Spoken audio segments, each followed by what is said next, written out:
Okay, तो toxic shock syndrome में fever होता है, हाइपोटेंशन होती है, diffuse macular and sunburn like rash होता है जो कि डीएस को एमिट कर देता है और इन्वॉल्व करता है 3 या ज़्यादा ऑर्गन्स को। या तो लिवर इन्वॉल्व होगा, GIT, central nervous system, muscle या ब्लड भी हो सकता है। स्कार्लेट स्किन सिंड्रोम जो है वो आप याद रखिएगा कि फीवर होगा, उसमें लार्ज बुले होंगे एंड एरिथेमेटस मैक्यूलर रैश हो जाती है।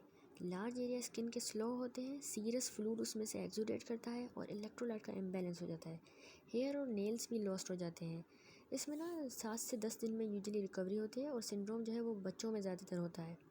स्टेफिलोकोकस ओरियस में हमने देखा था कि कवास्की डिजीज़ भी होती है, ये देख लेते हैं। असल में कवास्की डिजीज़ अननोन एटियोलॉजी की है जो कि कॉज होती है क्योंकि इसके सेवरल फीचर रिजेंबल करते हैं टॉक्सिक शॉक सिंड्रोम को, जो कि एस ओरियस के सुपर एंटीजेंस करवाते हैं और एस पायरोजेंस के। तो कवास्की डिजीज़ जो है उसमें वास्कुलाइटिस होती है, इन्वॉल्व करती है small and medium size arteries को। हमने कहा कि इसमें ना वास्कुलाइटिस होती है जो इन्वॉल्व करती है स्मॉल और मीडियम साइज़ की आर्टरीज़ को। ये याद रखिए, कोरोनरी आर्टरीज़ को ज़्यादातर, ठीक है। ये कॉमन कॉज है एक्वायर्ड हार्ट डिजीज़ बच्चों में, यूएस में स्पेशली। क्लिनिकली जो कवास्की डिजीज़ है ना, इसमें हाई फीवर कैरेक्टराइज होता है, 5 दिनों तक ये ज़्यादातर होता है। बायलेटरल नॉन परवेलेंट कंजक्टिवाइटिस भी होती है इसमें। लिप्स की लीजन होती है ओरल म्यूकोजा की, स्ट्रॉबेरी टंग हो जाती है, इडीमा हो जाता है लिप्स का, एरिथीमा होता है ओरोफेरिंक्स का, cervical lymphadenopathy, diffuse erythematous maculopapular rash होगी। एरिथीमा और एडिमा हाथों में और फीट में भी होगी। Often ends with desquamation. Most characteristic clinical finding जो है कवास्की डिजीज़ की वो है कार्डियक इन्वॉल्वमेंट, मतलब हार्ट इन्वॉल्व होगा। मायोकार्डाइटिस होती है, एरिथमियाज होते हैं, regurgitation involving the mitral and aortic valve. Main cause morbidity और मोर्टेलिटी का है एन्यूरिज्म कोरोनरी आर्टरीज की। कवास्की डिजीज़ जो है इसे ज़्यादातर कॉमन है एशियन एंसेस्ट्री में, leading to the speculation that the certain major histocompatibility complex alleles में predispose to the disease. MHC के जो एलील्स हैं ना, उसकी वजह से ये डिजीज़ हो रही है, एमएचसी। ये डिजीज़ बच्चों में younger than 5 years of age में कॉमन है। मिनी आउटब्रेक्स होते हैं, वर्ल्ड वाइड है लेकिन ज़्यादा कॉमन है जापान में। इसका कोई डेफिनेटिव डायग्नोस्टिक लेबोरेटरी टेस्ट नहीं है। इफेक्टिव थेरेपी में इसमें high dose immunoglobulin plus high dose aspirin दिया जाता है जो प्रॉम्प्टली रिड्यूस करता है फीवर को और सिम्टम्स को। Most important significantly reduce occurrence of aneurysms. Next है स्टेफिलोकोकस एपिडर्माइडिस एंड सैप्रोफाइटिकस। तो हमने बार बार देखा कि ये दोनों कोएगुलेस नेगेटिव है।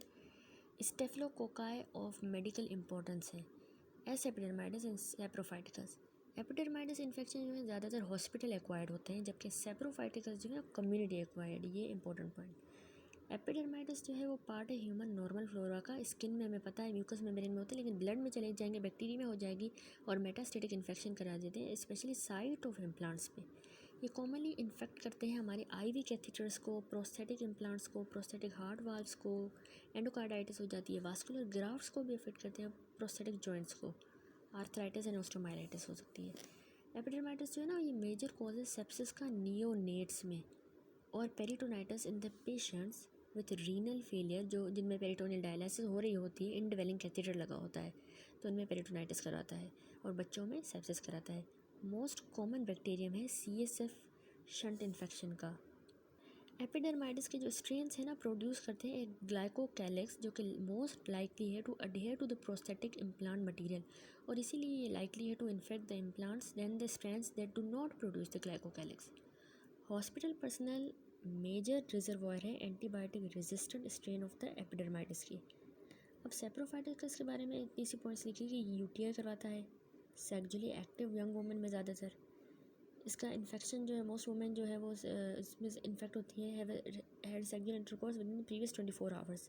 ये organism second to E coli as the cause of community acquired UTI in the young women. अब देख लेते हैं लेबोरेटरी डायग्नोसिस स्टेफिलोकोकाई की। सिमियर फ्रॉम द स्टेफिलोकोकल की लेजन से रिवील करते हैं कि ग्राम पॉजिटिव कोक्साई हैं और ग्रेप लाइक क्लस्टर्स की फॉर्म में है। अब क्लस्टर एस ओरियस की जो है वो हमें याद रखना है कि गोल्डन कलर की कॉलोनीज आएंगी तो हम समझ जाएंगे कि ओरियस के हैं। ये बीटा हीमोलाइटिक होते हैं। एस ओरियस जो है वो हमें ये भी पता है कि कोएगुलेस पॉजिटिव होता है। मैनिटोल साल्ट एगर जो है वो यूजुअली यूज़ होता है as a screening device for the SOAS, mannitol salt agar aureus के लिए यूज़ होता है। Culture of the coagulase negative staphylococci typically yield करते हैं वाइट कलर की कॉलोनीज जो कि नॉन हीमोलाइटिक होती हैं। ये 2 पॉइंट्स वाइट होंगे और वो नॉन हीमोलाइटिक हैं। 2 कोएगुलेज नेगेटिव स्टेफिलोकोकाई डिस्टिंग्विश होते हैं by their reaction to the antibiotic novobiocin. Epidermidis जो है वो सेंसिटिव होता है नोवोबायोसिन को, जबकि सेप्रोफाइटिकस जो है वो रेजिस्टेंट होता है। This is the main important point कि एपिडर्माइडस सेंसिटिव है, सेप्रोफाइटिकस रेजिस्टेंट है। कोई भी सीरोलॉजिक या स्किन टेस्ट यूज़ नहीं होता है in the acute staphylococcal infection. Toxic shock syndrome में आइसोलेशन होती है S aureus की, is not required to make diagnosis as long as the clinical criteria are met. वो लेबोरेटरी फाइंडिंग्स जो कि सपोर्ट करती हैं diagnosis of the toxic shock syndrome उसमें होती हैं isolation, toxic shock syndrome, toxin producing strain of the aureus की isolation और एंटीबॉडीज़ की development to the toxin during the कन्वेलेसेंस। Although the latter is not useful for the diagnosis during the acute disease, epidemiology purpose के लिए S aureus सब divide होता है सब groups में based on the susceptibility of the clinical isolate to lysis by the variety of bacteriophage. A person carrying the S aureus of the same phage group as that which caused the outbreak may be the source of infection. Lastly हम treatment देख लें तो US में 90% या ज़्यादा S aureus के strains जो हैं वो रेजिस्टेंट हैं to the penicillin G।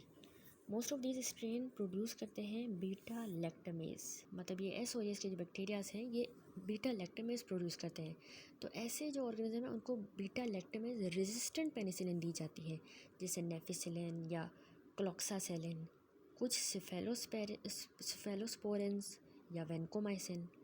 Treatment with the combination of the beta lactamase sensitive penicillin जैसे कि एमॉक्सिसिलिन और बीटा लैक्टमेज के इनहिबिटर जैसे क्लेवुलेनिक एसिड ये भी यूज़फुल है। तो हम या तो यूज़ कर सकते हैं रेजिस्टेंट बीटा लैक्टमेज रेजिस्टेंट या बीटा लैक्टमेज सेंसिटिव पेनिसिलिन, ठीक है। उनकी एग्जांपल्स मैंने आपको बताई।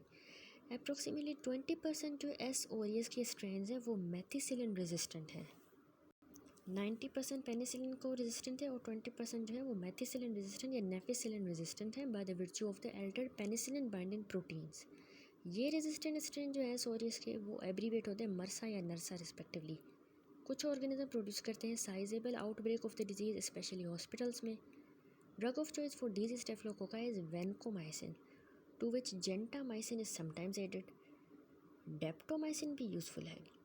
ट्राइमेथोप्रिम सल्फमेथाक्सोल या क्लिंडामाइसिन भी यूज़ होती है to treat the non life threatening infection caused by these organisms. Note करें कि मरसा स्ट्रेन जो है ना रेजिस्टेंट है to almost all the beta lactam drugs including penicillins को भी और सिफेलोस्पोरेंस को भी, ये रेजिस्टेंट है। सेफ्टारोलिन फोसामिल पहली बीटा लैक्टम ड्रग है जो यूज़फुल है in the treatment of MRSA infection. ये ड्रग तो आप लोग रट लें, ceftaroline fosamil. Strains S aureus के with the intermediate resistant to the vancomycin जिसको हम VISA स्ट्रेन कहते हैं and with the complete resistant to the vancomycin VRSA strain, ये भी आइसोलेट हुए हैं पेशेंट से।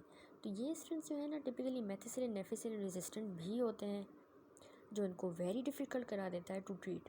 तो डेप्टोमाइसिन क्यूबिसिन यूज़ की जाती है to treat the infection by these organism. Quinupristin, dalfopristin, Synercid another useful drug of choice है। ट्रीटमेंट टॉक्सिक शॉक सिंड्रोम की इन्वॉल्व करती है कि हमने करेक्ट करना है शॉक की by using the fluids use करें, हम प्रेशर ड्रग्स यूज़ करें यानी वेजोकॉन्स्ट्रक्टर्स और आइनोट्रॉप्स यूज़ करें। Administration beta lactamase resistant penicillin की जैसे कि नेफिसिलिन की और रिमूवल टैम्पोन का या debridement of the infected site is needed. पूर्ण सीरम ग्लोबुलिन्स जिनमें एंटीबॉडीज़ होती हैं against the toxic shock syndrome toxin, ये भी यूज़फुल होती हैं। म्यूपिरोसिन इफेक्टिव है as a topical antibiotic skin infections में जो S aureus करवाता है। म्यूपिरोसिन ये यूज़ हुआ है to reduce the nasal carriage of the organism in the hospital personal and the patient with the recurrent staphylococcal infection जिनमें होता है। टॉपिकल स्किन एंटीसेप्टिक जैसे कि क्लोरहेक्सिडीन भी ऐड की जाती है टू म्यूपिरोसिन। कुछ स्ट्रेन्स जो है ना स्टेफिलोकोकाई के वो एग्जिबिट करते हैं टॉलरेंस, यानी कि ये इनहिबिट हो जाते हैं बाय द एंटीबायोटिक्स लेकिन ये किल नहीं होते, इनहिबिट होते हैं। दैट इज़ के ratio minimum of the minimum bactericidal concentration to the minimum inhibitory concentration high होता है ये रेशो MBC/MIC। तो टॉलरेंस रिजल्ट करती है failure of the drug to inactivate the inhibitor of the autolytic enzyme that degrade the organism. यानी कि ये drug fail कर जाती हैं कि वो इनएक्टिवेट नहीं कर पाती इनहिबिटर्स को of the autolytic enzymes that degrade the organisms.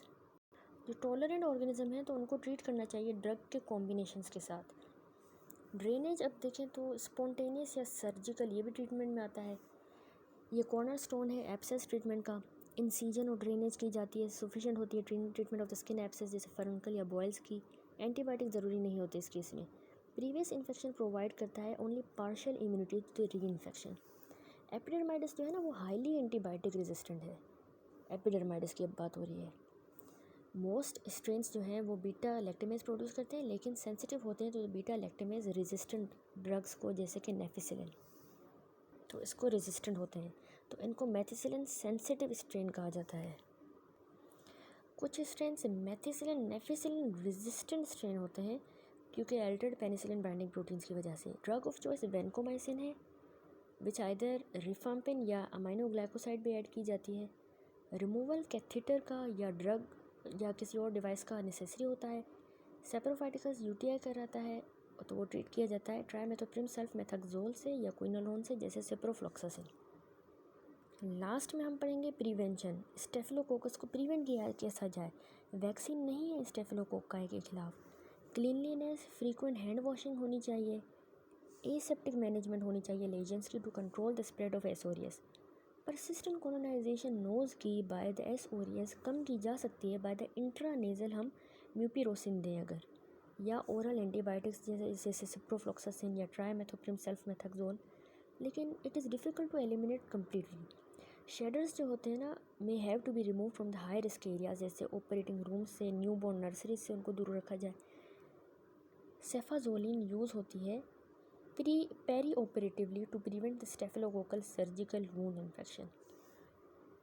ये एक एनिमेटेड स्केची की वीडियो है जो आप ये पिक्चर दिमाग में रख लें तो आपको स्टेफिलोकोकस ओरियस जो है ये इजीली याद रहेगा। इस पिक्चर को आप दिमाग में रखें कि ये जो बंदा खड़ा है इसने वॉयलेट कलर लिया है तो ग्राम पॉजिटिव स्टेफिलोकोका है, तो ये वॉयलेट दिखाया गया है। दूसरा ये याद रखें ये कैटालिस पॉजिटिव है, तो यहाँ पे हमने कैट बना दिया कि ये कैटालिस पॉजिटिव होता है। और ये बीटा हीमोलाइटिक होता है तो हमने लैम्प बना दिया जिसमें बीटा है तो ये बीटा हीमोलाइटिक है। और ये कोएगुलेज कराता है, कोएगुलेज पॉजिटिव है तो यहाँ पे कोएगुलेशन हो गई है। और हमने पढ़ा था कि ये मैनीटोल को फर्मेंट करता है और येलो कलर की कॉलोनीज बना देता है, तो ये टॉल मैन भी खड़ा है यहाँ पे और ये मैनीटोल।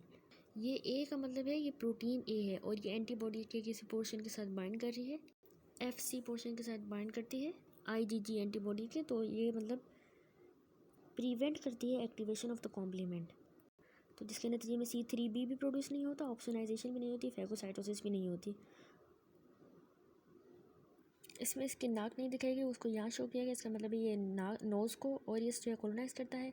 और इस पिक्चर में आप इसको याद रखिए कि ये नमूनिया कॉज कराता है जिसकी वजह से इसको खांसी हो रही है और ये ब्लू कलर का ये वायरस दिखा गया है, ये नमूनिया कॉज कराता है। इसके अलावा ओरियस जो है आर्थराइटिस कराता है, तो इसमें हमने घोड़े को आर्थराइटिस शोन दिखाया गया है, कैप है।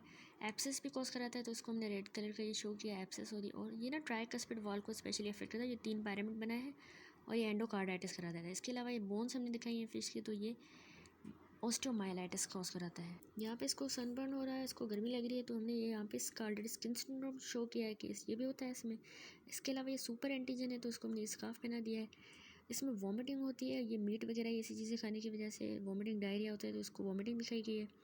उसके अलावा मर्सा मेथिसिलिन रेजिस्टेंट स्टेफिलोकोकस ओरियस है, तो इसलिए इसको हम या तो वैनकोमाइसिन देंगे, इसको वैन बनाइए, या हम इसको पेनिसिलिन के साथ ट्रीट करते हैं। ठीक है, ये कंप्लीट हुआ। ये भी ग्राम पॉजिटिव है, इसे सेप्रोफाइटिकस और एपिडर्माइटिस हम शो कर रहे हैं, तो इसलिए इसमें क्रिस्टल वायलेट शो है। ये एंडोकार्डाइटिस कराता है हार्ट वाल्व की स्पेशली, इसलिए तो हमने यहाँ पे हार्ट वाल्व बना दी है। दूसरा ये जॉइंट्स को इन्फ्लेम करता है, तो ये काइंड ऑफ जॉइंट्स दिखाए हुए हैं। और ये कैथेटर्स के थ्रू होता है स्प्रेड, तो ये काइंड ऑफ ये ट्यूब्स दिखाई गई हैं फॉर कैथेटर। दूसरा ये बायोफिल्म्स प्रोड्यूस करता है, तो इसलिए हमने ये गंदगी दिखा दी है, ये सारी बायोफिल्म्स प्रोड्यूस हो रही हैं बैक्टीरिया से। हमने इसको हाथों को भी किया है ताकि हमें पता चले एपिडर्माइटिस नॉर्मल फ्लोरा का है। और ये पेट्री डिश हमने दिखाई जिसमें ब्लड है, इसका मतलब ये ब्लड को कंटेमिनेट करता है। यहाँ पे हमने इसके नेवल को शो किया है, तो ये इसका मतलब ये वो सेंसिटिव है, जबकि जो लेडी हमने शो की है वो नो बायोसिन रेजिस्टेंट है, वो रेजिस्टेंट है जबकि वो सेंसिटिव है टू नोवोमाइसिन। वैनकोमाइसिन से हम इसको ट्रीट करते हैं, इसको एपिडर्माइटिस को। सेप्रोफाइटिकस सेक्चुअली एक्टिव फीमेल्स में कम है, तो इसलिए हमने इसको शो किया है सेक्चुअली एक्टिव फीमेल। इसके अलावा ये यूटीआई कराता है, तो काइंड ऑफ यूट्रस एंड ये यूरिनरी ट्रैक्ट शोन दिखाया गया है। दूसरा, ये कैटलिस पॉजिटिव है दोनों माइक्रोब्स, तो हमने ये कैट शोन की है यहाँ पे। दूसरा, यूरियस पॉजिटिव है, तो हमने यूरिया की बोतल शो की है यहाँ पे। सेप्रोकोकस ओरिस या कोगुलेस पॉजिटिव है, लेकिन जेलो में नेगेटिव है, तो सेप्रोफाइटिकस और एपिडर्माइटिस नेगेटिव है, कोगुलेस नेगेटिव, तो ये कोगुलेशन नहीं हुई और ये यहाँ पे नेगेटिव ओ लिखा हुआ है। तो ये यहाँ पे ये सेप्रोफाइटिकस एंड एपिडर्माइटिस कंप्लीट हुआ। ये पिक्चर दिमाग में याद रखिएगा।